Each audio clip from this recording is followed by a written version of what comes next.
The staff of the Tuscaloosa News and TideSports.com join WVUA 23's Jenn Chapman at Wilhagan's Grill and Tap Room for an in-depth analysis of the Crimson Tide and SEC football. This is Tide Sports TV. Welcome into Tide Sports TV. We are live at Wilhagan's every Monday night at 6 p.m. You can also catch the replay on WVUA 23 Wednesday nights at 10:30 or Saturday mornings at 9 a.m. Kicking off things like we do each and every week, the big picture brought to you by the Soup Store, and I'm joined with a viewer favorite, Cecil Hurt from the Tuscaloosa News. Cecil, Alabama, LSU, a huge game, so much on the line, playoff stakes, and Alabama shuts down Leonard Fournette, held to only 31 yards. Would you say that was one of the most impressive stat of the game? Well, you know, it's certainly important to be able to stop the other team from running. And people talk about it, oh, they shut down Leonard Fournette. They shut down LSU's rushing offense, which involves blocking up front, which involves a lot of components. Leonard Fournette's a great player. And to act like, oh, you know, he had a terrible game. You know, they all had they had a tough game offensively. Alabama was better defensively. But, you know, if Brandon Harris had been more accurate throwing the ball downfield, Leonard Fournette probably would have had more opportunity to run. So it's not just, and this isn't directed at you, but just people in general. It's not just, oh, they shut down Leonard Fournette. They shut down LSU's offense, made it difficult for them to do what they wanted to do in an offense in which Leonard Fournette is a feature player. And this was a little bit similar to the Georgia game as well with Nick Chubb. So can anyone run on this team? Well, sure. You know, there have been players who've been successful at it. Tennessee was success. Jalen Hurd had some success running the ball. I don't know that there's anybody that's going to line up and you know, consistently get 5, 6, 7 yards a pop. But if their offensive line's good enough, if they're creating enough separation with some horizontal passing downfield and pulling the safeties back. You know, look how many times Leonard Fournette got impacted within 2 or 3 yards of the line of scrimmage by a cornerback or a safety. There's a lot. And, you know, if you're successful throwing the ball downfield, that doesn't happen as much. So, sure, they can. You know, it's not, and it's not a question of can this back do it or can that back do it. It's just like last year against Ohio State. If you're being successful in your offense, Ezekiel Elliott can do it. I'm not going to say Ezekiel Elliott's a better running back than Leonard Fournette just because he was able to do it last year and Fournette struggled this year. And, you know, we'll see. People need to, before they get too carried away, you know, Leonard Fournette will be back at LSU next year, too, and we'll see how he does then. And we always talk about the defense. Even in preseason, we were talking about this defense. But how far has the offense come this season? They've progressed, just like they did last year. Similar situation in that they've got a quarterback who's in his first year as a starter. They've become more and more comfortable with what he can do. The offensive line's gotten better. I think the off week helped them to get a little healthy. I think that helped tremendously, and there are some young guys who are starting to develop. Calvin Ridley is the one that people notice most, but, you know, Ross Pierschbacher gets better with every game. Kenyon Drake had his best game by far. We'll see how he comes out next week. You know, he got probably concussion-like symptoms.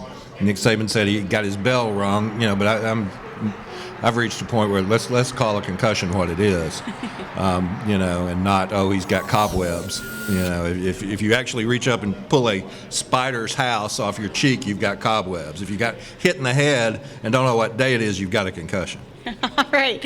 Well, how will this affect playing Mississippi State? I'm not talking about the concussion part. Right. Talking about they played a physical game. They knew it was going to be a physical game. Mississippi State played on Thursday, so they have a little extra rest. Will this impact the game at all? It could. I mean, you know, it certainly helps, but we're at the time of year where, you know, State's played a lot of games too, and so it affects everybody. And Alabama will have to be. Fortunately, they have pretty good depth. State's playing at home. It'll be an emotional game for them. They had a terrible tragedy on their team on Saturday where one of their players and his father were killed in an automobile accident. So there are a lot of factors going into it.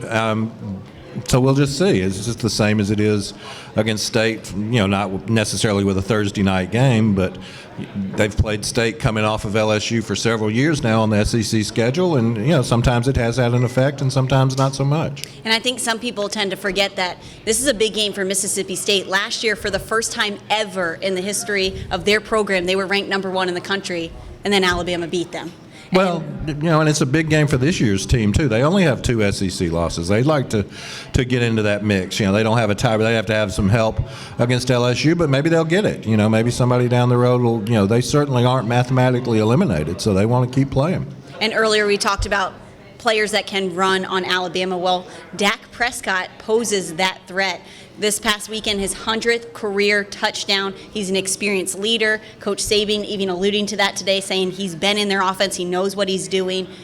What would you say about Dak Prescott and the type of threat that he presents to Alabama? I think he's clearly the best quarterback in the SEC, both his ability to throw. He'll be more accurate than Brandon Harris was, plus he's able to run. But again, it's not just one guy. It's a totality of an offense. They hadn't had any other running threat really develop. He can't run the ball all the time, but he can certainly make plays. He can certainly make Mississippi State competitive as he's done all season long. And since we are in the big picture, let's move to the SEC East. Florida locked it up this weekend, even though they really just eked out a win over Vanderbilt. If Alabama does win down the road, what kind of challenge does Florida pose to them if they were to meet in the SEC championship? Well, we're a long way away. They're still trying to work Treon Harris back into their offense, having lost Will Greer. Jim McElwain, I'm sure, will develop more and more things that Treon's comfortable with. Florida's a very good defensive team. They'll have a big game the week before against Florida State. So that's a long way down the road to project. We've got more weeks than this to look forward to an SEC championship game. But McElwain's done a great job, so I would say it would be a good game. All right, to the national picture: Ohio State, Notre Dame, Baylor, Stanford. Of those 4, who would you say is the top team? Well, if you're talking about what they've actually accomplished against the schedule that they've played, I'd probably say Notre Dame. That doesn't mean I think if they were playing on a neutral field, I don't know that I would pick Notre Dame to beat Ohio State. Ohio State just hadn't played anybody. They've played nobody in the top 25. They've had no challenges. They can play good. They can play bad. They don't play anybody who's good enough to offer any competition. They don't play anybody who's good enough to finish 6th in the SEC West yet. So maybe they'll get that in the last 2 weeks against Michigan State and Michigan. But until then, you can't evaluate them any more than you could Louisiana Tech. They don't play anybody. So then, does Ohio State just get to continue to be ranked that high because they're undefeated and they're the reigning champs? Even if their strength of schedule isn't there? and people, and it's the same thing for Baylor, which has even less strength of schedule. And didn't even try. It's not Ohio State's fault. When they sign a home-and-home series with Virginia Tech, they're assuming Virginia Tech's going to be pretty good, and at least they're trying to play. And that's all you can do. You can't control how good or bad, just like Alabama couldn't control how good or bad Wisconsin is. Wisconsin's turned out to be pretty good. Baylor didn't try. They didn't try. They play Lamar Rice and SMU. And year in and year out that Lamar Rice and SMU are Curly, Larry, and Moe. That's just the way it is. So, they didn't even try. I wouldn't have Baylor in the top 10 right now, not much less with those teams that have actually tried to play decent competition. And quickly, your thoughts on Clemson. Clemson's playing well. They've had 2 nice wins, both at home. Their schedule's, been in their favor this year. They had Notre Dame at home, had Florida State at home, but they've beaten everybody that has been put in front of them. They've got Deshaun Watson, who's a dynamic player on offense. They're good in the front 7. They looking at their schedule, they should, without question, go into the ACC championship game undefeated. If that's against North Carolina, that'd potentially be a pretty good game, but they're better than North Carolina, so I think Clemson's in good shape. All right, that's the insight we got from Cecil Hurt, who's been with the Tuscaloosa News covering the Tide for 33 years. Don't worry, he'll be back to answer your question later on in the show, so stay with us.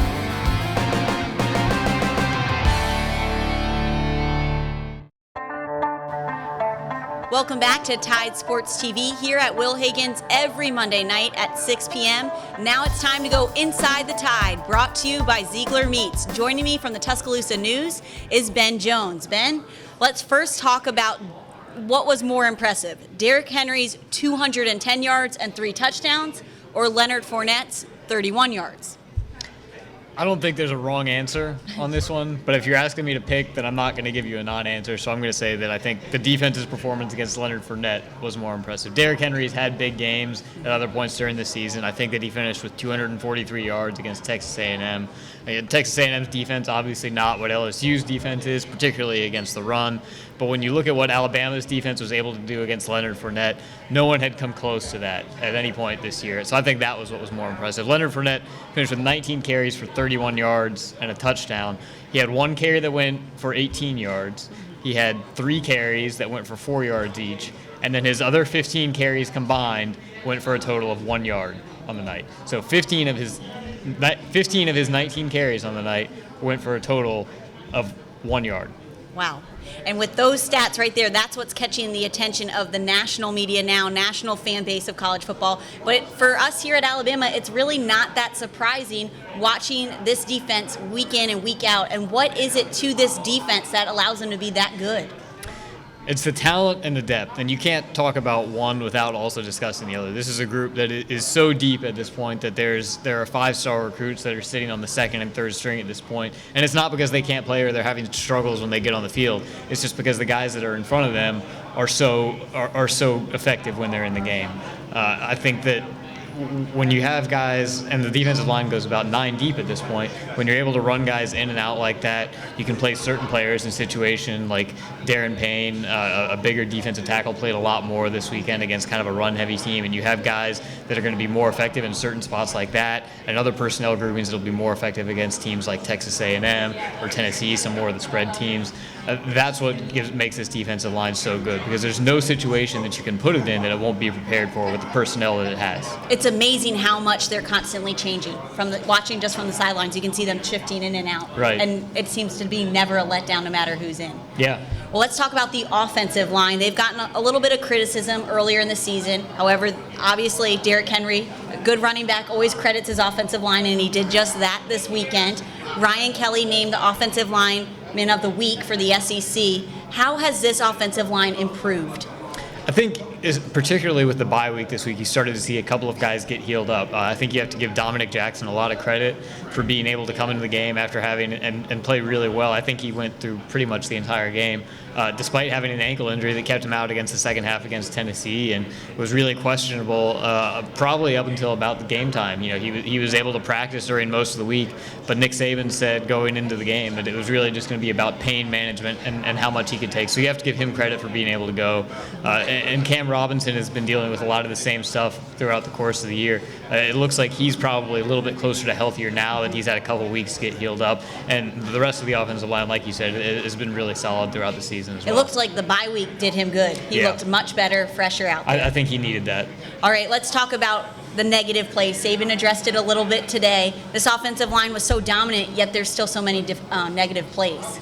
Right. You know, I think that and if you're talking about penalties specifically, I think there are some penalties that coaching staffs are okay with. And it's not unusual to see really good or even elite teams that are ranked near the top of the country in penalty yardage that are just being penalized all day long, because those teams often know that they're talented enough to overcome some of those mistakes. If you're talking about a 10-yard penalty or something, that's not going to kill the game for a team that is so much more talented than its opponents. The penalties that really get on coaches are the ones that are there's no reason for, that aren't effort penalties, that are just execution penalties. Things like false starts and offsides and being lined up in illegal formation and delay of game, things like that. That's mostly what I think Nick Saban has been frustrated with when he spoke about that earlier this week. I think that's what they're probably trying to address at this point. And that's what he always says, is something about focus. I like how today he said, we're the last in the SEC in penalties, and then he corrected himself. He's like, or first, however you're looking at it, which is not a category they want. I'm the last sports writer on the Tuscaloosa News staff, or the first. Or the first, there you go. However you want to look at it.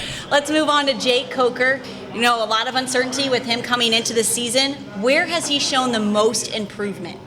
I think a lot of it is seeing him end up in situations where he can be successful. I think that if you go and look back at his pass attempts over the last 5 or 6 games, he starting with the Georgia game, he has 16 attempts and then 33, 25, 27, 24. Really, since the Ole Miss game, he hasn't been put in the situation where he has to be the guy. And the end of the Tennessee game, when he had to go ahead and lead that drive to retake the lead, he hasn't been put in a situation where he has to go out and throw the ball 40 times. The Ole Miss game was the only situation where he had to go out and do that. And when he's he's in games like that, he's able to be a little bit more effective. I think they're able to put the wide receivers in positions where they can do what they do well, as opposed to asking them to do things because the game dictates it, instead of what their talent dictates what they can do. And I think you can see that his confidence has gone up as well, because in the beginning of the year, he was kind of throwing it up when there was pressure on him. Now, there's a couple of times where he's taking the sacks, and that shows a lot of maturity for him at this point. Yeah, if anything, I think some people might be a little bit critical of him for taking some of those sacks that he didn't take earlier during the year, but you can't have one without the other. You can't accuse him. You can't accuse him of throwing the ball up there for interceptions, but then also complain about him being willing to take the sacks. I think he has one interception in his last 3 games. It's been almost a month since he's thrown a touchdown pass if you factor in the bye week, but he's played really, really well. And when you only have 1 interception in 3 games, then you know that the Alabama's offense is still going to be able to find ways to move the ball, as long as they're not turning it over like that. One of the biggest question marks coming into this season was Kenyon Drake. How would he return after ACL surgery and rehabbing? We saw the Kenyon Drake that was so explosive before that injury last year, and it's kind of seemed like a work in progress, him easing his way back in, and Coach Saban's talked about him not trying to make the big play every single time he touches the ball. Mm-hmm. This weekend, it looked more like Kenyon Drake. What do you think that is attributed to? Right. Well, like Cecil said, this week you're going to have to see if he'll be able to come back from whatever he was knocked out of the game with towards the end. Yeah, rung his bell. If that's the terminology you like to use. I think that he was being used a little bit more as being kind of a change of pace to Derrick Henry than in previous weeks, and they were asking him to do some of the same things that they were asking him to do, but they were asking him to do it with his skill set, as opposed to asking him to do what Derrick Henry was doing in the same way that Derrick Henry was doing it, or asking Kenyon Drake to do something completely different. I think there are certain situations where if you go ahead and you take Derrick Henry out of the game and you put Kenyon Drake in, the defense knows that he's going to be doing something totally different than what Derrick Henry is, and they can prepare for that a little bit more easily. So when they put him in the game and they're allowed to turn him loose like that, I think that really helps him be more effective. All right, and save the best for last. This defensive front, are they the best defensive front in the country? I think that's, at this point, that's safe to say. It was going to be interesting to see as they went up against LSU to see if one of those 2 units stood out. And I think that given the performance on the field, you'd have to say that Alabama's probably the best at this point. There are other really good defenses in the country. Boston College's defense has had a really good year, despite having a horrendous offense that hasn't helped it out at all. But I think you'd be hard-pressed to show me another defensive front that's more impressive than what Alabama has. All right, Ben is going to stay right there, and when we come back, Cecil will be joining me on this side, and we are going to answer your questions that you posted on the Tidesports.com message board, so stay with us.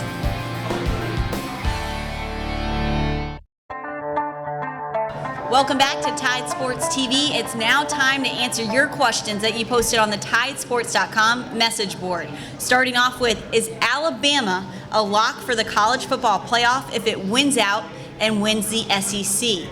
We're going to start with Cecil. Yeah, I think a one-loss SEC champion will be in, whether it's Alabama or Florida. If Florida closes the year beating Florida State and the West champion, I think they'll be in. I think the committee looks heavily at conference championships.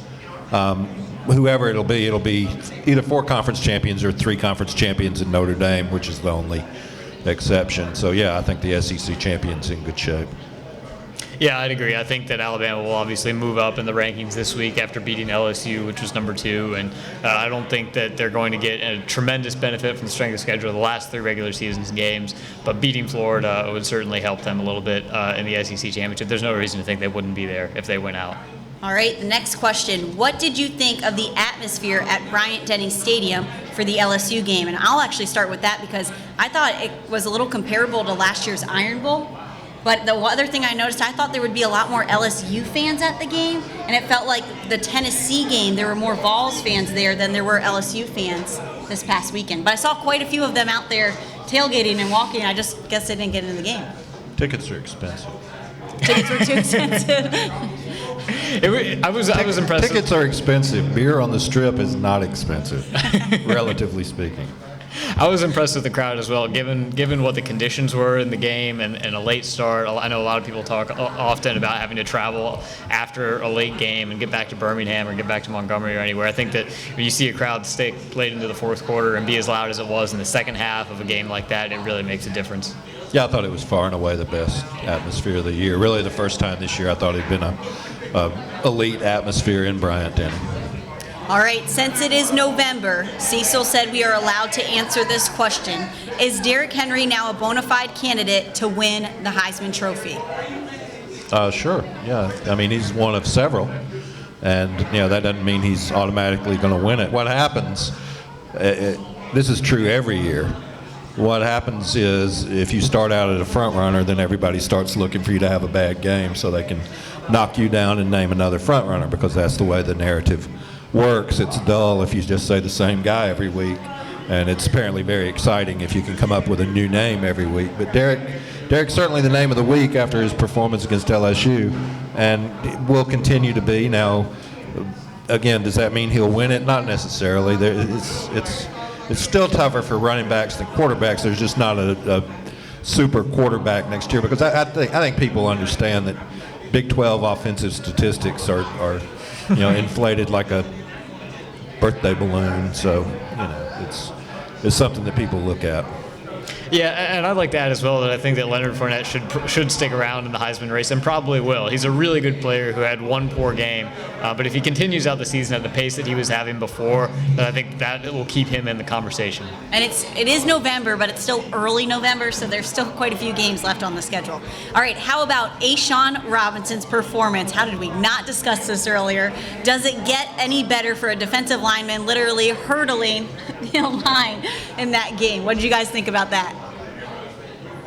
It can get better if he catches a pass and then hurdles a defensive player.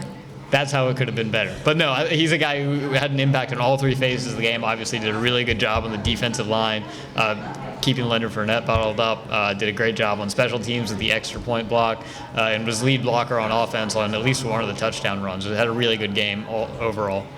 Yeah, I think that it was, as Nick Saban said today in his press conference, they were surprised, at least at that one play, but I don't think they were surprised that Shawn had an outstanding game. He and several of the guys, Jonathan Allen, Jaron Reed, they've had outstanding years. And just a reminder, at the beginning of this season, we were asked the question about who we wanted to come off the bus first from Alabama's bus to intimidate the other team, and Cecil's pick was Shawn Robinson, and clearly week in and week out, he is further proving that. Yeah, now people expect him to jump over the bus. See if that'll work. They got low enough for him to hurdle. I think Shawn Robinson has the best haircut on the team. Even the fact that he doesn't have any hair, I'm not going to tell him that that's not the best haircut on the team. Sure, absolutely. Nobody's going to tell him. All right, final question. What type of offense can give Alabama the most trouble? And then to second that, what type of defense? Cecil, we'll start with you. Well, I don't know that it's a formation offensively. Ole Miss's offense gave them trouble because Alabama short-fielded themselves all day. Turned the ball over, gave up two big pass plays that had nothing to do with the formation that LSU was in, except for the illegal formation on the second pass play. So, it's not a matter of, if you spread it. I will say this, if you're one-dimensional and line up and think you're going to run the ball without having some kind of vertical passing game, that will not work. But not a lot of college teams do that anymore. So you try and find a way, you spread the field, and see if that'll work for you, and see if you can keep your quarterback from getting killed. I think it's safe to say that LSU's offense is not the best way to attack Alabama's defense. If you want to say that it's a spread team, then you can go ahead and say that. I think that Alabama might be a little bit better equipped to handle that this year with safeties like Eddie Jackson, Geno Matias-Smith, and some of the guys in the nickel and dime package that play, like Reuben Foster, linebacker, and Minka Fitzpatrick, are all really, really good players. I think that in general, it's always tougher to defend a running quarterback. That's something that you'll see this week. And that's not to say that Alabama has problems defending a running quarterback, because everyone has problems defending a running quarterback. It just adds another threat. It's another player the defense has to account for on every play. And that's exactly what Alabama faces this weekend in Dak Prescott, a running quarterback. We want to thank you for submitting your questions to Tidesports.com's message board. Remember, you can submit them throughout the week, and we will have it here live at Wilhagan's every Monday night at 6 p.m. You can also catch the replay on WVUA 23 on Wednesday nights at 10:30 or Saturday mornings at 9 a.m. Have a great week.